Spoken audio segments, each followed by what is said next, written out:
Welcome to WXYZ.com, our website, and we're going to be talking today about Detroit Homecoming, year number 2 of the Detroit Homecoming. And with me is Jim Hayes. He is the co-director of the Detroit Homecoming, and this was his idea a year ago. And where'd you come up with this idea?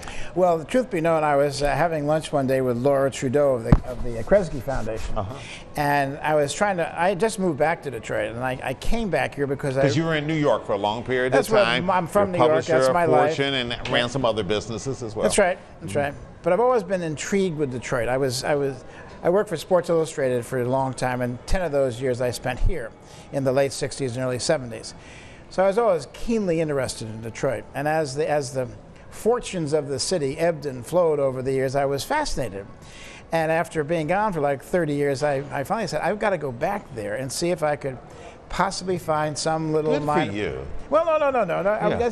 I like solving problems or trying to solve problems. So I came back a couple of years ago and spoke to a lot of people about what kind of a volunteer role I could have.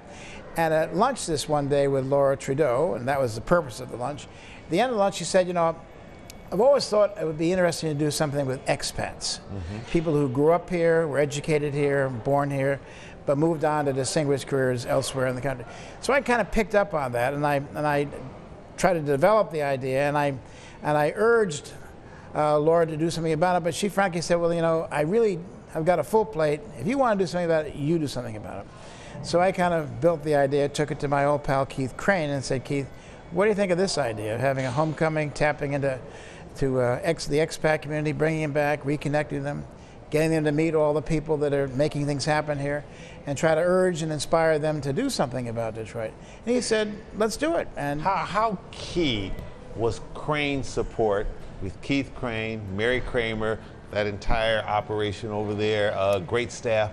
I mean, they really got behind this. And I know we had help from other entities of the city, other media as well, but they sort of took this and put some real ownership. Well, you're right. And I'm a little embarrassed when you say it was your idea. Maybe the germ of the idea was mine, but then when I told Keith about it, he immediately invited in Mary Kramer. I had never met her before, introduced her to Mary. Mary picked up on it like that.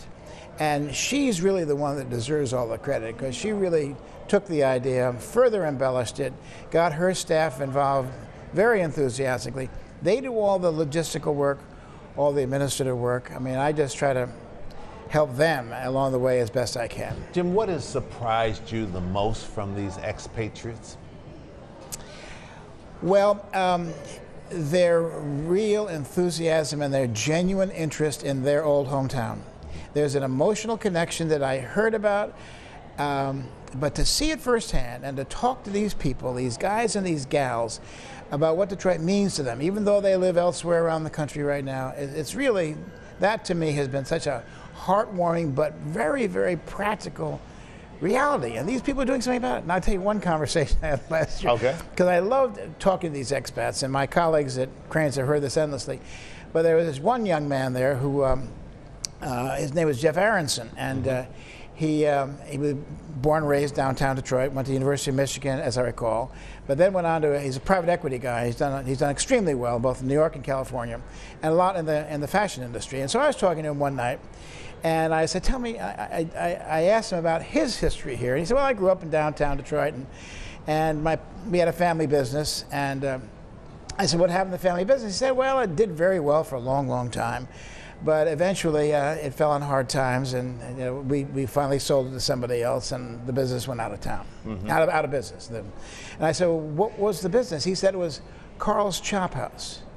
And I mean, and when he started to talk about, he said, now what I've seen here, it was great. I used to go there years ago.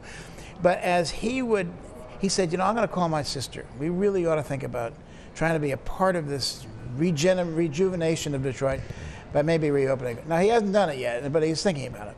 But I mean, that was, to me, one of the most inspirational, heartwarming aspects of Homecoming, to see how these people were looking for ways to help and do something. And they're an influential group, and they have the resources and the power, and so they're doing things. As the Detroit Homecoming, year number 2, kicks off this week, what are the highlights? What should we look forward to? What should the participants look forward to? Well, we're a couple of things that are new. All the venues are new. Most of the speakers are new. You know, the governor will speak again. The mayor will speak again. Roger Penske, Dan Gilbert. You know, those people almost have to be part of this whole list. But we're tapping into the world of sport, and because sport is such an important part of life here. I mean, arguably, it's the common denominator that is, or part of the. It's something that unites all walks of life in this town. Yeah. Absolutely. And the history of these teams is so great. So that's going to be a big part of the program. We're also having a business competition, like a mini Shark Tank, of expat companies that are now headquartered elsewhere, but they'll compete for prize money, but they got to bring their business back to Detroit, be it either a commercial or they've got to bring their business here, and they'll win a prize. We'll help them with office space. We'll help them with mentoring. So we're going to, and there'll be a high growth segment of that competition plus a neighborhood growth. So we're trying to again stimulate some really good competitive energy among these expats. Right. Well, Channel 7 is honored to be a part of this and to help you as much as we can with it. One quick final question: Sure. As you look out this window, yes. What goes through your mind as well, someone who was born and raised in this town, left for this town, and now back here? Well, I wasn't born and raised here, but I was shipped out here by Sports Illustrated. Okay, all right, sorry about that. But you spent a lot of time here. What I look out this window, I love the energy. I love seeing the construction. I mean, I love seeing all the jobs, all the people at work. I love seeing the young people walking around, the energy. And I love seeing the old architecture. I love old cities. And so there's a blend here that to me is just, listen, this is I lived my life basically in New York City. I think this right now is the most interesting situation in the United States of America today. Not only interesting, I think what's going on here is incredibly important. And someday the country will follow the example of this city and be able to address some of the issues that the nation faces in the same way that this city has done so. That's a big endorsement. Jim Hayes. Hey, thanks so much for coming in. It's always a pleasure talking with you. Nice to see you Best of luck with the Detroit Homecoming this week. Thank you. And we appreciate it. Thank Jim you. Hayes, co-director of the Detroit Homecoming, here on WXYZ.com.